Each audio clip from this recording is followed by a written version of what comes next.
Hello and welcome back to another edition of GNAT-TV's In-Depth series. I'm Andrew McKeever, the news director at GNAT-TV's News Project.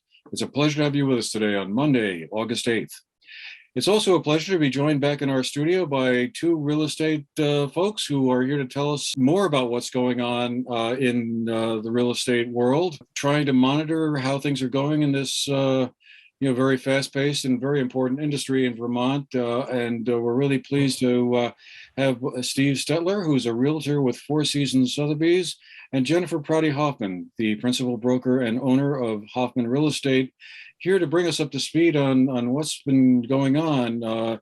It's been a wild ride over these last 2.5 years or so. And I guess I thought we could start, Jennifer, with you. And because I guess the big change since we last had one of these conversations back earlier this year is the increase in interest rates that the Federal Reserve is bringing to bear to try and cool down an overheated economy. Inflation now up in the 8 or 9% range. Really, roughly 40 years since we've seen those kind of numbers on the inflation rate. But that's still nearly double what the rate was about a year ago, which was around 2.8%. That would have a bit of a chilling effect, I suppose you could say, on folks who might be in the market to buy a new home or new real estate. But is that what you're seeing so far? Thanks again for having me on this, Andrew. And yes, as far as the interest rate go, it definitely is having a strong impact on the local market here in Bennington and beyond where I work. So,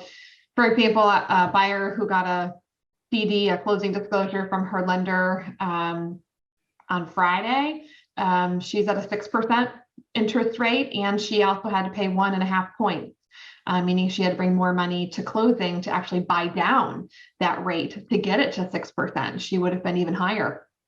So, and that is someone with excellent credit and no debt. So even for well-qualified borrowers, we're still seeing 6% and up interest rate. So I was luckily able to get her a good deal, so she didn't mind paying that interest. But in any case, yes, many buyers have decided to excuse themselves from this market because they think that they want to wait for the rates to come back down and the pricing to come back down. But that's a gamble. I don't know that will pay off for people choosing to sit out this market, because meanwhile, rents are rising also. So, are we still seeing some of those scenarios like we were hearing about earlier, with bidding wars and cash offers and, so homes going for being sold for more than their marked value? Is that still the case, or is I think it's really dependent on the market and where you are.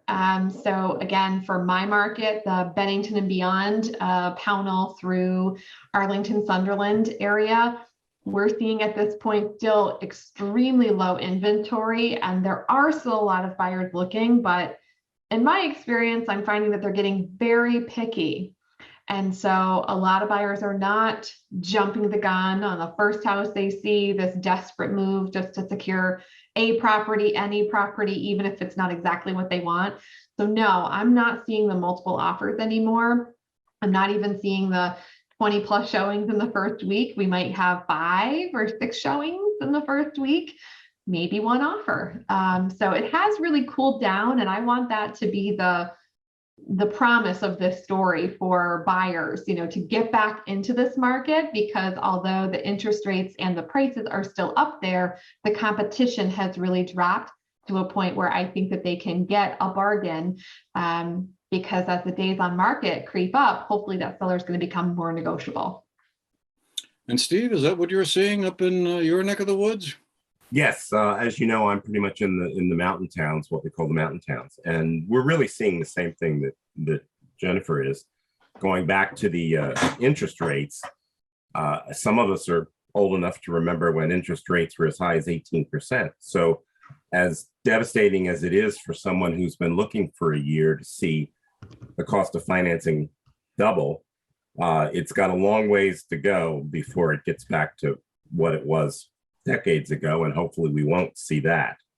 And so I think we have to keep that all in perspective. And frankly, we've seen, despite that increase in interest rates, that there are less cash sales and more sales being financed now. I think that the economy in general is more unsettled. Most of the things that we're spending money on cost more. People have begun to come out of the initial stages of COVID and to travel and to do other things that they're now spending money on. And they have, if not less disposable income, less inclination to spend cash in my experience. So it has not slowed the need for financing, at least as far as I've seen it. And I think we're all, frankly, the most concerned about a true first-time home buyer or local home buyer looking for an affordable primary. And I think the local and the global concern is still affordable housing for our very much needed working class and service provider class who are finding themselves out of rentals because they've become overpriced or they've been sold and become Airbnbs or something other than primary housing, and the affordability of purchase. That's an interesting point you make, Steve, and it's something I'd like to return to maybe in a moment or two. Are you seeing any? I'll throw this question out both of you here. Maybe we'll go back to you, Jen, first, then hear from Steve. Are there any trends that you're seeing in terms of the kind of houses that are being sold? Are we seeing like smaller houses being snapped up faster because they cost less, or are there certain types of properties that remain very attractive and highly sought after? Yeah, I think that the really high-end properties have no longer that deep pool of buyers who are here in the market. So I do think that we have both an increase of inventory and still a buildup of buyers who are looking for that $150,000 to say a $450,000 at the most in my market area. So something that's in the over 500,000 is probably going to sit on the market for a while, back to not pre-COVID times on market. Maybe a couple of years to sell. It probably won't take that long in this market. But still, we have a lot of demand for the first-time home buyers. And like I said, with the interest rates, a lot of them have chosen to take a pause on their search. Like Steve said, with inflation, ultimately people are feeling this crunch, not just in their interest rate, but in their wallet, at the gas pump, at the grocery store. So people just have less disposable income when they are already in that kind of lower income first-time home buyer category. So if people can get a deal, I think that they feel like they've made a victory. And I think that that is what is starting to happen, and people are starting to feel optimistic that is possible again. I think that buyers have gotten a little jaded from just how hot this market was and feeling like it was them versus the man, or them versus capitalism. And some people just choose not to play that game, and I respect that. So I do think that the size of the home is really irrelevant compared to the price point. I think that there are some buyers who are willing to do the fixer-upper, but that really has to be somebody with connections or their own physical ability. It's still very difficult to get a contractor or a specific tradesperson, plumber, electrician, mason, roofer to come out and do something. And honestly, I think the hardest to get someone to show up for a little project. I just need a couple of outlets, or I just need this part patched. Nobody really has the time to show up for a really small job right now. So it's almost better if you need the whole roof replaced. You're more likely to get someone booked to do a bigger job than a small one right now. So the fixer-uppers, I think, are still struggling a little bit to get sold. Move-in ready is still the hottest commodity in our market. And is that what you're seeing as well, Steve? Very much. I think Jennifer would probably agree that the kind of the median priced home, which used to be somewhere in the mid threes and now it's actually more than inched up into the mid fours, but that is absolutely ready to go, will probably fly very quickly. We up in the mountain towns have a large number, obviously, of second homeowners, in no small part thanks to the many ski resorts we have around us. And what we're seeing here is definitely that the moderately priced homes, be they primary or secondary, are going pretty quickly if they're in good shape. And the million and up are still moving, because those people that haven't found something yet and want it are definitely willing to pay for it. The middle range for us, which is kind of the more 500 to under $1 million, there's less inventory. And I think it takes maybe a little bit longer for those, because they're too much for the people who wanted the typical median priced home, and they're not quite enough for the people that wanted the $1 million home. But they're definitely still moving. And again, the better condition they're in, the quicker they're going to go. People tend to like the new bathrooms and the new kitchens and the gray and white look of the interior. And and Jennifer's so right that it's become so difficult to find anybody to do anything for you for months, if not a year, that you want to be very comfortable moving into the house, be it secondary or primary, and living with it for a while. So that absolutely has an effect. We've been, and I've been advising my sellers that I think one of the biggest changes for them is that it's no longer a market in which they want to price a little under what they hope to get, in the hope that they'll get a lot of competition and it'll push it way over. We're seeing most offers now coming in right around list. The buyers have already sensed and hoped for a transition, so they're looking for people to negotiate down. And we tell our sellers, let's list at a price that you would be happy with, and hope that we can get that. We are still seeing multiples, but as Jennifer said, many less. And we still tend to see that there's that first big burst of interest for 4 or 5 days. And then it's going to be sporadic for a while, unless you've made a major change, like a price drop, in which case there may be another burst. So it means that we coach our sellers to stay in close contact with us for that first week, and then decide what that means if we don't have an offer or multiple offers that look like they match their expectations.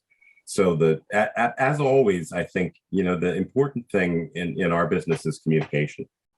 And part of the value that we provide to people that work with us on either side is to be in constant touch and give them the best idea going in of what to expect in the current market and how to negotiate that, and then be nimble, because I would say it's almost changing on a weekly basis now, wouldn't you, Jen? Yeah, the market is still moving very quickly, and I think it all really depends on the desirability of that particular property. So, I had one that I put on the market probably about 4 or 5 weeks ago now that I did receive 10 offers on.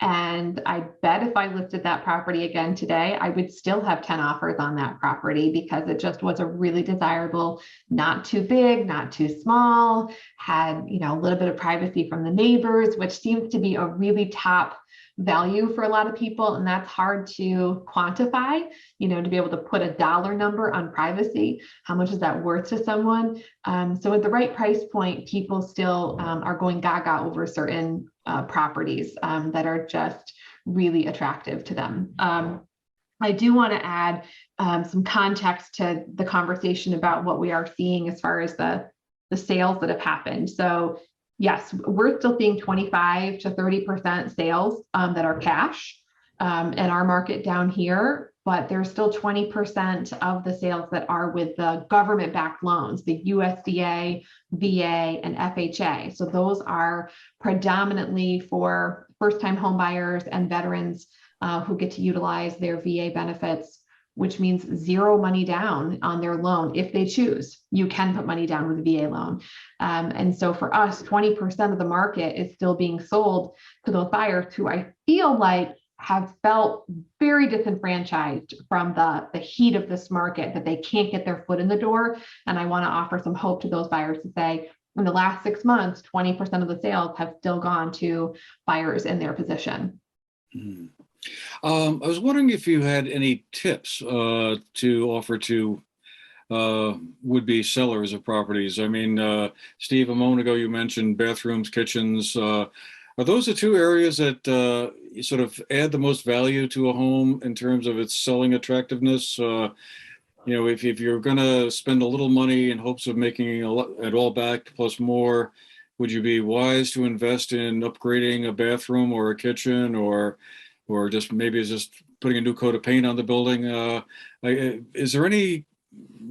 just a couple of basic things that folks who may be watching, who may be, in the market to sell, would say, yeah, if I did that, I'll make that all back and more?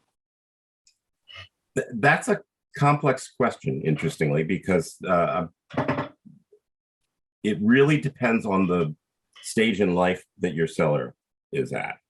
I've certainly had and seen some significant properties definitely were ready for an upgrade or an update in the bathrooms and the kitchen.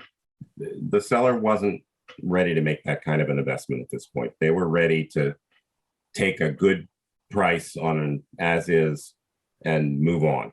A lot of buyers coming in have their own taste as to what kind of a kitchen or what kind of a bathroom they want. So I would say that might be more likely in a medium price fixer upper. And when you get to some of the high ends, leave it in good shape. Hopefully you've maintained it well along the way. If you've got a significant issue like a roof that needs to be replaced or exterior paint job that's really late and delayed, I think you want to take care of those to put your best foot forward, and then be very clear about what might still need some attention, because as Jennifer says, the buyers are very educated now and justifiably picky still in this market, and they're going to spot it anyway. So it's our job to point out the strong points, to acknowledge the points that might need attention, and to try to help the two sides come together to find the best price point to make all of that work. Yeah, I completely agree with Steve. I think that dealing with deferred maintenance so that you can get through an inspection with more flying colors is more important than updating a kitchen or a bathroom at this point in this market. I do still find a lot of buyers terminating contracts because of unsatisfactory inspections, which is absolutely their right. I'm not judging them for making that decision. They have to do what's financially right for them. So if those sellers who are financially and physically in a position to coordinate having some deferred maintenance taken care of prior to listing, that would be my recommendation. So if there's chipping and peeling paint, whether that's a pre-1978 house where there's some risk of lead-based paint, or if it's a more modern structure, it's still always good to have a fresh coat of paint on the trim and the soffits and fascia and around your front door. You make a big first impression when someone's touching that handle for the first time. And if that front door is very worn, that's a really ugly, hello that door is saying to that buyer. So doing a nice fresh coat of paint on the front door can make a huge impact on just that initial impression.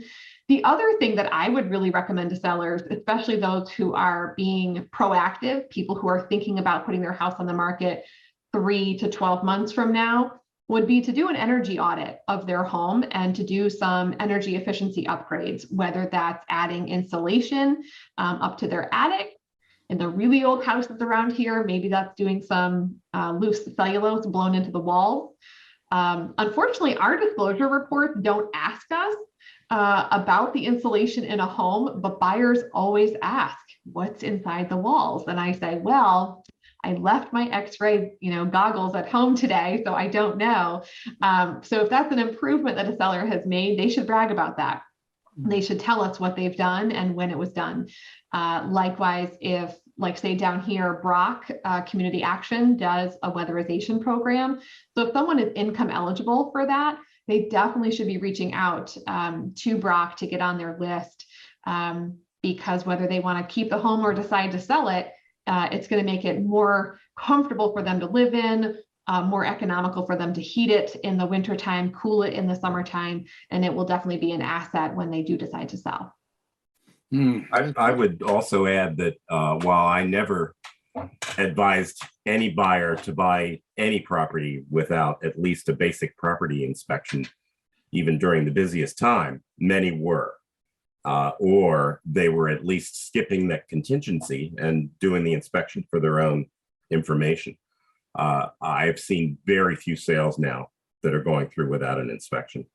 And I think that's part of that shift in the thinking and the appropriately careful approach to sales, not the panic approach to sales that we saw for a little while. Steve, before we run out of time here, I wanted to loop back to that point you had raised earlier in our conversation today about why there aren't more houses available or more inventory out there. Is that something that's peculiar to Vermont? 1 acre minimum lots that people can only build houses on a lot that size, and in town settings as well, and downtowns.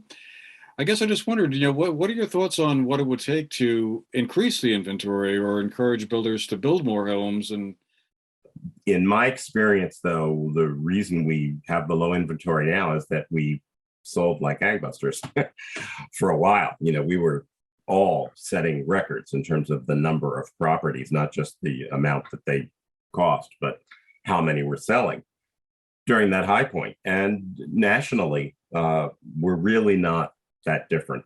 We also went through a period in which there wasn't a lot of building going on.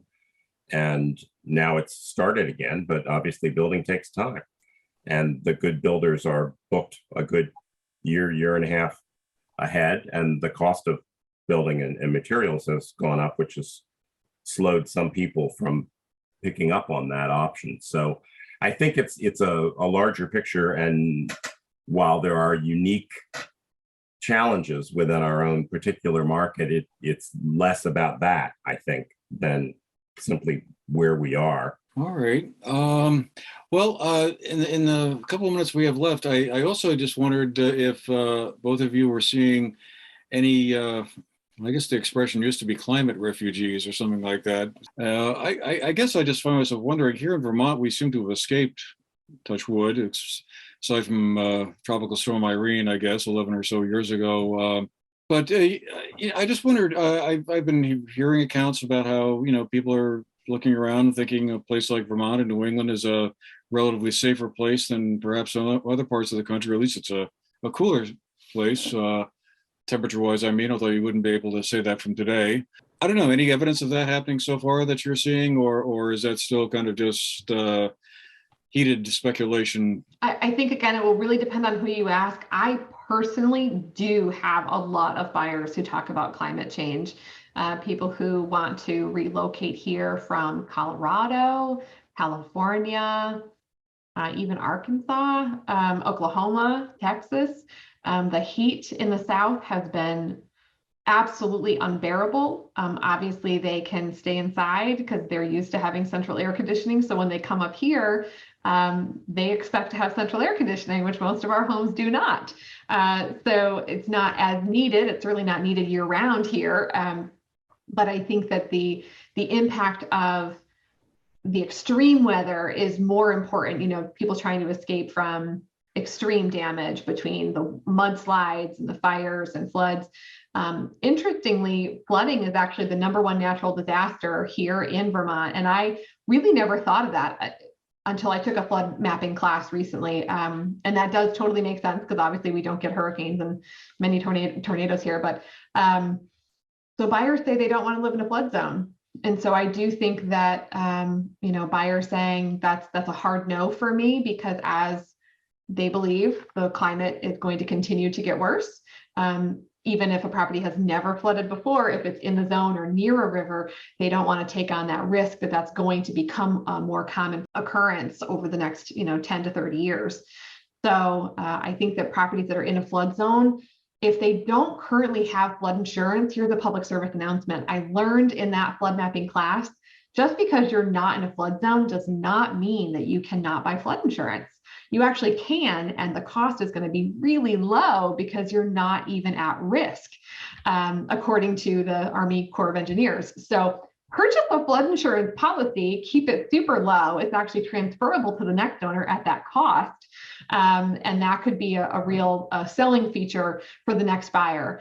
On the flip side, I have a property under contract right now that is in the flood zone, and the buyer was shocked at how much that was going to cost. The current owners do not have a mortgage, so they did not have a policy that was transferable. They didn't have any coverage at all. It's never flooded, but it's right next to the river and it could. And so that's an added monthly expense to the new buyer getting a mortgage. So I definitely think that properties near a river or any kind of a flood zone do have a disadvantage in this market because people are really thinking about what is the world going to look like 30 years from now.